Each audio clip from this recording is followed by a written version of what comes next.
Hi guys, అందరికీ 2025 శుభాకాంక్షలు. 2024లో ఏవైతే తప్పులు జరిగాయో మీ జీవితంలోనే దాన్ని అధిగమించి 2025లో మీ ఏదైతే అచీవ్మెంట్ అనుకుంటున్నారో దాన్ని సాధించాలనేసి కోరుకుంటున్నాను. సో లేట్ చేయకుండా let's get in to the video. Guys, ఈరోజు మన టాపిక్ ఏంటంటే శ్రీ పవన్ కళ్యాణ్ గారికి సెక్యూరిటీగా ఎవరైతే పోలీసులు ఉన్నారో వాళ్ళకి కూడా తెలియకుండా ఒక ఫేక్ ఐపీఎస్ పవన్ కళ్యాణ్ గారు వెళ్ళిన ఉమ్మడి విజయనగరం జిల్లా ఇప్పుడు మన్య ప్రాంతం ఏదైతే ఉందో దాన్ని పరిశీలించడానికి వచ్చిన ఈ 3 రోజుల పర్యటనలో ఒక ఫేక్ ఐపీఎస్ పవన్ కళ్యాణ్ గారి చుట్టూనే తిరిగారు. సో ఆ 3 రోజుల పర్యటన అయిపోయినంత వరకు అతను ఫేక్ ఐపీఎస్ అనే విషయం ఎవరు కనుక్కోలేకపోయారు. సో అంత క్లియర్గా ఉండడానికి కారణం ఏంటి? అసలు అతను పవన్ కళ్యాణ్ గారికి థ్రెడ్ ఉన్నదని ప్రతి వీడియోలో చూస్తున్నాం కదా. సో అలాంటి వ్యక్తి అసలు దేనికి అతను పవన్ కళ్యాణ్ గారి మీటింగ్లకు వచ్చారు? ఒక ఐపీఎస్ డ్రెస్ వేసుకొని ప్రతి పోలీసుతో మాట్లాడుతూ ఇంత ఇంత పకడ్బందీగా రావడానికి గల కారణం ఏంటి? అతని హంతకుడా, లేకపోతే మావోయిస్టులకు సంబంధించినోడా, లేకపోతే ఎవరు ఏంటి అనేది ఈ వీడియోలో తెలుసుకుందాం.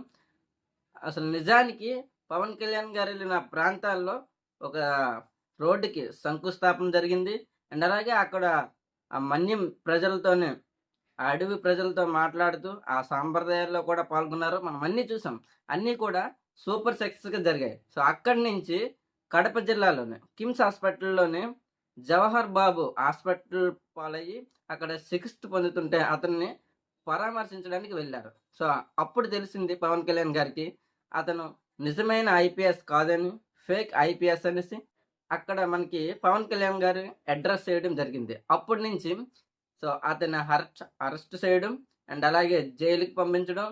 సో అన్ని వివరాల్లోకి వెళ్తే అతని వయసు 41. సో అతని పేరు ఏంటంటే సూర్యప్రకాష్ రావు. 2003-2005 బ్యాచ్కి ఆర్మీగా సెలెక్ట్ కాలేపారు అనమాట. సో ట్రై చేసినా సరే ఆర్మీలో అతను సెలెక్ట్ కాలేపారు. సో అక్కడి నుండి వచ్చిన ఈగోతో ఎలాగైనా సరే పోలీస్ డిపార్ట్మెంట్లోకి వెళ్ళాలని కసితో చేశారో ఏనుకో తెలియదు, కానీ పోలీస్ డ్రెస్ అండ్ ఆ ఒక్క ఫ్రెండ్స్తో కానీ ఆ ఊర్లో కానీ ప్రతి ఒక్కరితో కూడా సెలెక్ట్ అయ్యాననేసి, నాకు పోస్ట్ వచ్చిందని అతను కాంటాక్ట్లో ఉన్న లిస్ట్లో ఉన్న ప్రతి ఒక్కరికి చెప్పడం అనేది జరుగుతూ వచ్చిందనమాట. అండ్ అదే అంత ఆ విధంగా అతను ప్లాన్ చేసుకున్నారు ఎవరికి దొరకకుండా. సో ఆ టైంలోనే కూడా ఐపీఎస్కి మనకి పోస్టులు రిలీజ్ అయ్యాయి. సో అందులో ఇతను కూడా అనేసి ప్రతి ఒక్కరు ఆ కాంటాక్ట్ జస్ట్ ఓన్లీ అతని కాంటాక్ట్లో ఉన్న వాళ్ళకి మాత్రమే.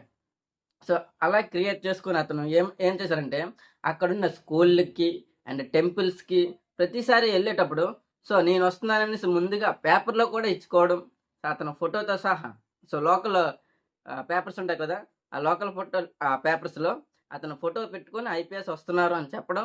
సో అతను అక్కడ స్కూల్ యాజమాన్యం కానీ టెంపుల్స్ యాజమాన్యం కానీ సో నిజంగానే అతను ఐపీఎస్ అనేసి నమ్మారనమాట. సో నమ్మి అతను కూడా ఆహ్వానించడం. సో అతను ఆహ్వానించిన తర్వాత సో ఒక చీఫ్ గెస్ట్గా రావడం, అక్కడ స్కూల్కి ప్రతి ఒక్కరికి ప్రైజ్ మనీ ఇవ్వడం, టెంపుల్స్లో కూడా అమౌంట్ డొనేట్ చేయడం. సో ఇలా చేస్తున్నారు. నిజమైన వాళ్ళలాగా అంత క్రియేట్గా అంత పక్కాగా ప్లాన్ చేసుకుని సో పవన్ కళ్యాణ్ గారితో ఇలా దొరికిపోవడానికి అతనికి పవన్ కళ్యాణ్తో ఎలాగైనా రావాలనేసి అత్యుత్సాహంతో దొరికిపోయారా, లేకపోతే ఇదంతా ఒక 1 ఇయర్గా ప్లాన్ చేశారు కదా అతను.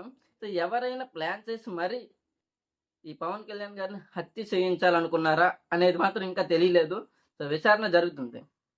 సో ఈ విధంగా అతను ప్లాన్ చేసి మరి 1 ఇయర్గా దొరకకుండా ఒక ఐపీఎస్గా చలామణి అవుతున్నారంటే పోలీస్ డిపార్ట్మెంట్ ఎంత ఇంకా స్ట్రాంగ్ అవ్వాలో సో మీకే ఇప్పుడు అర్థమవుతుంది. అందుకే ప్రతిసారి కూడా పవన్ కళ్యాణ్ ఏమంటారు, చట్టం తన పని తను చేసుకుపోవాలి అండ్ అలాగే లా అండ్ ఆర్డర్ చాలా కఠినంగా ఉండాలన్నమాట. ఎవరి చేతిలో కూడా లా అండ్ ఆర్డర్ అనేది ఒక రాజకీయం కానీ ఒక మతస్థులకు కానీ అసలు ఎవరికి కూడా లోన్ అవ్వకుండా తన పని తను చేసుకుంటూ పోవాలి. ఆఖరికి పవన్ కళ్యాణ్ అయిన నేను కూడా తప్పు చేస్తే జైలుకి తీసుకెళ్ళాలి అనే చట్టం ఒకటి రావాలి అనేది గట్టిగా నమ్ముతారు. అతను 1 ఇయర్గా ఫేక్ ఐపీఎస్గా చాలా మంది అయినా సరే ఎవరు కనిపెట్టలేదంటే అతను అన్ఎడ్యుకేటెడ్ పర్సన్స్ కాదు, ఎంబీఏ పూర్తి చేసిన వ్యక్తి అండ్ అలాగే బీటెక్ కూడా ఫినిష్ చేశారు. సో ఇంత ఎడ్యుకేషన్ పర్సన్ అయి ఉండి కూడా సో ఈ విధంగా చలామణి అవడానికి బలమైన కారణం ఏంటంటే అతనికి ఒక సంఘటన అనేది ఎదురైంది. సో అది ఆళ్ళ ఫాదర్ వల్ల వచ్చింది. అదంతా అయిపోయింది. చాలా గతంలో జరిగిపోయిందనమాట. కానీ ఇప్పుడు పవన్ కళ్యాణ్ గారి వీడియోలోకి రావడానికి గల కారణం ఏంటో అనేది మాత్రం పోలీసులకైతే పూర్తిగా తెలుసుకోవాల్సిన బాధ్యత ఉంది.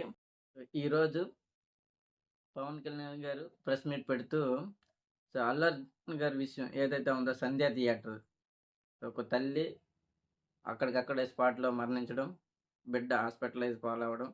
సో అలాగే అల్లు అర్జున్ కూడా జైలుకి తీసుకెళ్ళడం. ఈ సంఘటన పైన మీడియా పవన్ కళ్యాణ్ గారిని క్వశ్చన్ చేస్తే పవన్ కళ్యాణ్ గారు చెప్పింది ఏంటంటే, అయితే దాని గురించి స్పందిస్తూ చట్టం తన పని తను చేసుకుపోయేలాగా ఉండాలి. ఎవరు కూడా జోక్యం చేసుకోకూడదు. అండ్ అలాగే అల్లు అర్జున్‌ని మాత్రమే బ్లేమ్ చేసి మాట్లాడడం కరెక్ట్ కాదు. ఎందుకంటే అతని ప్రమేయం లేకుండానే జరిగింది.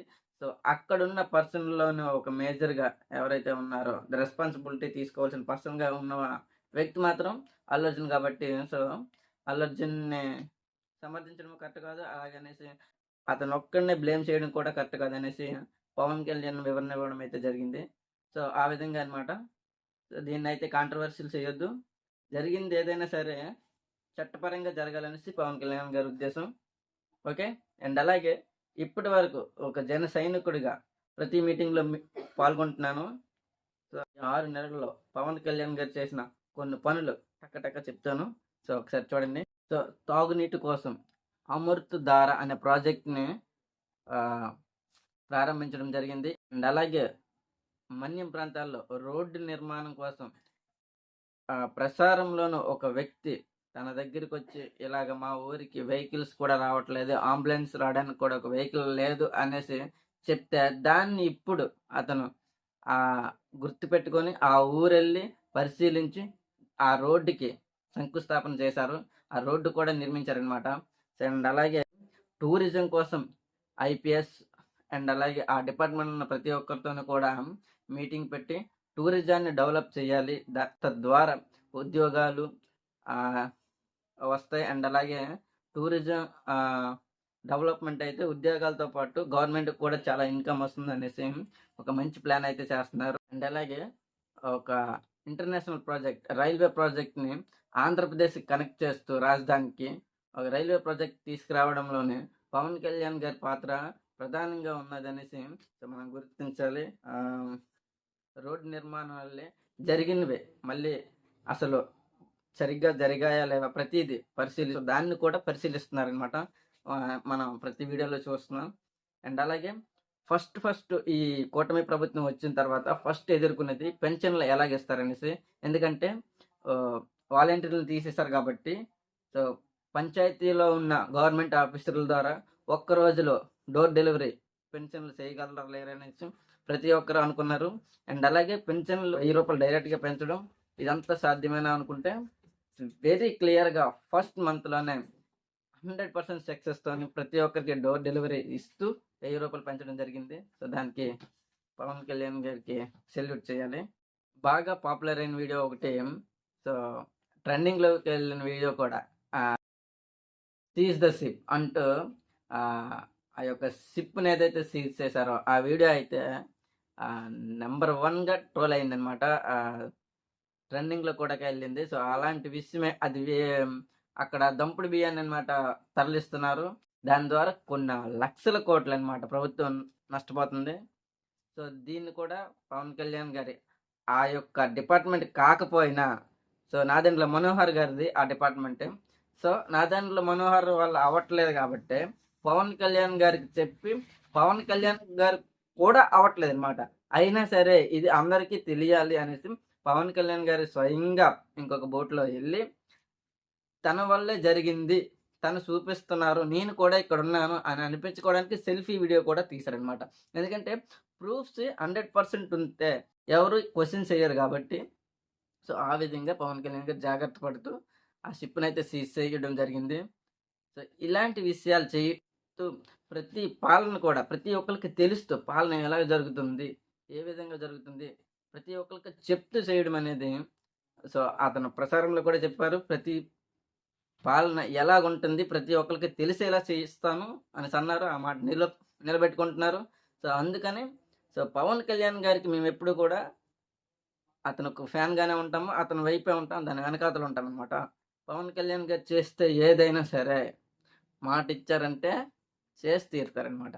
సో అందుకనేసి పవన్ కళ్యాణ్ గారికి ఓటేయడానికి ఇప్పుడు ఈ 6 నెలల్లోనే తను చేసిన పనులు మీకు సమాధానం చెప్పినట్టు ఉంటాయనేసి నేనైతే నమ్ముతున్నాను. ఎందుకంటే పవన్ కళ్యాణ్ గారికి ఎందుకు ఓటేయాలి అని అడిగిన ప్రతి ఒక్కరికి ఈ 6 నెలల్లోనే కరెక్ట్ అయిన ఆన్సర్ సో నేను కాదు, పవన్ కళ్యాణ్ గారే ఇచ్చారనేసి నేనైతే నమ్ముతున్నాను.